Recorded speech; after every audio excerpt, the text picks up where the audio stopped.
Hi friends, welcome to Chennimalai family. வாங்க இப்போ நம்ம இன்றைக்கி லஞ்சு என்ன செஞ்சுருக்கேன்னு பார்க்கலாம்.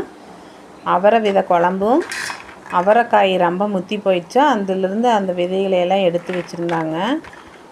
அதை கொண்டு வந்து இப்போ இன்றைக்கி நான் குழம்பு வச்சுருக்கேன்.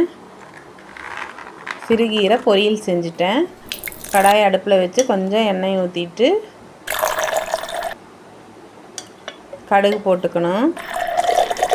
எண்ணெய் காஞ்சதும் கடுகு போட்டுக்கணும். கடுகு வெடிக்கட்டும். கொஞ்சம் வெங்காயம் போட்டுக்கலாம். சின்ன வெங்காயம் போட்டுக்கலாம். சின்ன வெங்காயம் கொஞ்சம் கருவேப்பிலை போட்டுக்கலாம். நல்லா வதக்கி விட்டுக்கணும். அவரை விதை இப்படி கிடைக்கும் போது இது சீசனுங்கிறதுனால நிறைய அவரை விதை கிடைக்கிது. எங்கள் அம்மா வீட்டிலேருந்து கொண்டு வந்திருந்தேன்.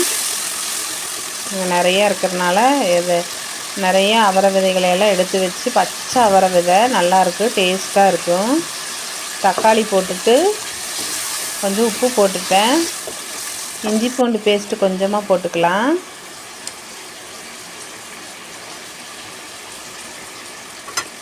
நல்லா வதக்கி விட்டுக்கணும். மல்லித்தூள் வீட்டில் அரைச்ச மல்லித்தூள் தான். மல்லித்தூள், அப்புறம் கொஞ்சம் வரமிளகாய் தூள்,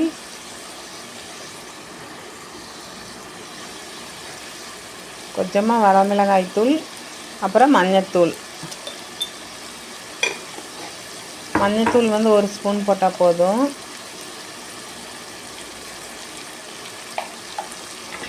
கொஞ்சமாக சால்ட்டு. நல்லா வதக்கி விட்டுக்கணும். வதங்கினதும் நல்லா வதங்கிடுச்சு. கொஞ்சமாக மசால் போட்டிருக்கேன், வத்த குழம்பு மசால். அதுக்கப்புறம் அவரை விதை போட்டுக்கலாம். கொஞ்சமாக தண்ணி ஊற்றிக்கலாம். அது வேகணும், நல்லா வேகட்டும்.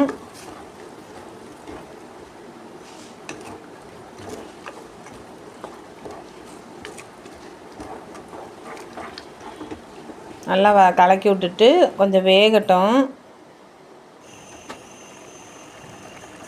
தேங்காய் அரைச்சி ஊற்றியிருக்கேன் ஃப்ரெண்ட்ஸ். கொஞ்சம் குழம்பு கெட்டியாக வரட்டுங்கிறதுக்காக தேங்காய் அரைச்சி ஊற்றியிருக்கேன். கொஞ்சம் போல் தேங்காய் அரைச்சி ஊற்றினா நல்லாயிருக்கும் டேஸ்ட்டாக. அவரை விதை குழம்பு ரெடி ஆயிடுச்சு. தேங்க்ஸ் ஃபார் வாட்சிங்.